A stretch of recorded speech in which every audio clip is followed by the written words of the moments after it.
Assalamualaikum warahmatullahi wabarakatuh.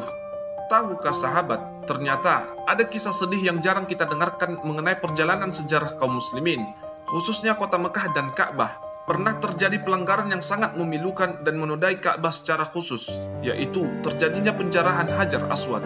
Hajar Aswad merupakan batu termulia yang berasal dari surga, di mana keutamaan batu ini adalah dapat menghapus dosa bagi yang menyentuhnya. Dan di hari kiamat, batu ini akan mempunyai lisan dan bibir akan bersaksi bagi yang menyentuhnya dengan cara yang benar. Hajar Aswad dahulu berbentuk satu bongkahan, namun setelah terjadinya pencurian atau penjarahan yang terjadi pada tahun 317 Hijriah pada masa pemerintahan Al-Qadir Billah Muhammad bin Al-Mutahhid, dengan cara mencongkel dari tempatnya, Hajar Aswad kini menjadi 8 bongkahan kecil. Adalah Abu Thahir Sulaiman bin Abu Sa'id Al-Husain Al-Janadi, tokoh golongan Karamitah pada masanya, telah menggegerkan dunia Islam dengan melakukan kerusakan dan peperangan terhadap kaum muslimin. Kota yang suci Mekah dan Masjidil Haram tidak luput dari kejahatannya. Dia dan pengikutnya melakukan pembunuhan, perampokan, dan merusak rumah-rumah. Bila mendengar namanya, orang-orang akan berusaha lari untuk menyelamatkan diri.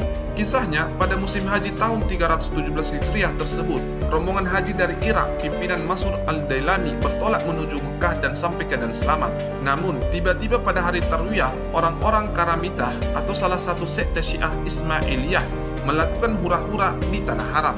Mereka merampok harta-harta jamaah haji dan menghalalkan untuk memeranginya. Banyak jamaah haji yang menjadi korban, diperkirakan 30.000 yang terbunuh. Sementara itu, pimpinan orang-orang Karamitah ini, yaitu Abu Thahir, berdiri di pintu Ka'bah. Dengan pengawalan menyaksikan pedang-pedang pengikutnya merajalela, menyudahi nyawa-nyawa manusia. Dengan congkaknya ia berkata, "Saya adalah Allah, saya bersama Allah, sayalah yang menciptakan makhluk-makhluk, dan sayalah yang akan membinasakan mereka." Para jamaah haji pun berlarian menyelamatkan diri, sebagian berpegangan dengan kelambu Ka'bah. Namun, mereka tetap menjadi korban. Pedang-pedang kaum Syiah Karamitah ini menebasnya. Begitu juga orang-orang yang sedang tawaf, tidak luput dari pedang-pedang mereka, termasuk di dalamnya sebagai ahli hadis. Usai menuntaskan kejahatannya yang tidak terkira terhadap para jemaah haji, Abu Thahir memerintahkan pasukan untuk mengubur jasad-jasad korban keganasannya tersebut ke dalam sumur Jam-Jam. Sebagian lainnya dikubur di tanah haram dan di lokasi Masjidil Haram.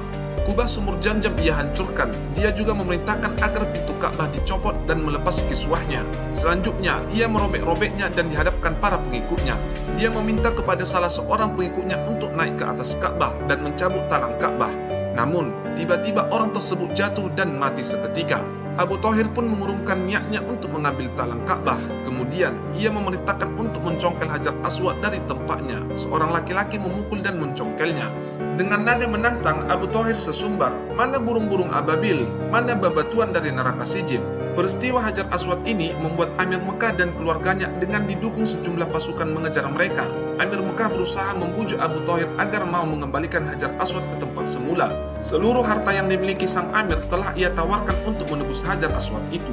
Namun, Abu Thahir tidak bergeming. Bahkan sang Amir, anggota keluarga dan pasukannya menjadi korban berikutnya. Abu Thahir pun melanggang menuju daerahnya dengan membawa Hajar Aswad dan harta-harta rampasan dari jamaah haji. Batu dari jannah ini ia bawa pulang ke daerahnya, yaitu Hajar atau Ahsa, dan berada di sana selama 22 tahun. Menurut Ibnu Katsir, golongan Karamitah membabi buta semacam itu karena mereka sebenarnya kufar Janadikah. Mereka berafiliasi kepada rejim Fathimiyun yang telah menancapkan hegemoninya pada tahun-tahun itu di wilayah Afrika. Pemimpin mereka bergelar Al-Mahdi, yaitu Abu Muhammad Ubaidillah bin Maimun Al-Qadah. Sebelumnya, ia seorang Yahudi yang berprofesi sebagai tukang emas, lantas mengaku telah masuk Islam dan mengklaim berasal dari keturunan Nabi Muhammad. Banyak orang dari suku Barbar yang mempercayainya, hingga pada akhirnya ia dapat memegang kekuasaan sebagai kepala negara di wilayah tersebut. Orang-orang Karamtihah menjalin hubungan baik dengannya. Mereka akhirnya menjadi semakin kuat dan terkenal. Perbuatan Abu Thahir, orang yang memerintahkan penjarahan Hajar Aswad ini, oleh Ibnu Katsir dikatakan dia telah melakukan kekufuran di Masjidil Haram yang tidak pernah dilakukan oleh orang sebelumnya dan orang sesudahnya. Setelah masa 22 tahun Hajar Aswad dalam penguasaan Abu Thahir, ia kemudian dikembalikan, tepatnya pada tahun 339 Hijriah. Pasalnya, berbagai usaha dan upaya untuk mengembalikan sudah dilakukan. Amir Bazgab At-Turki pernah menawarkan 50.000 dinar sebagai tebusan Hajar Aswad, tetapi tawaran ini tidak meluluhkan hati Abu Thahir, pimpinan Karamitah saat itu.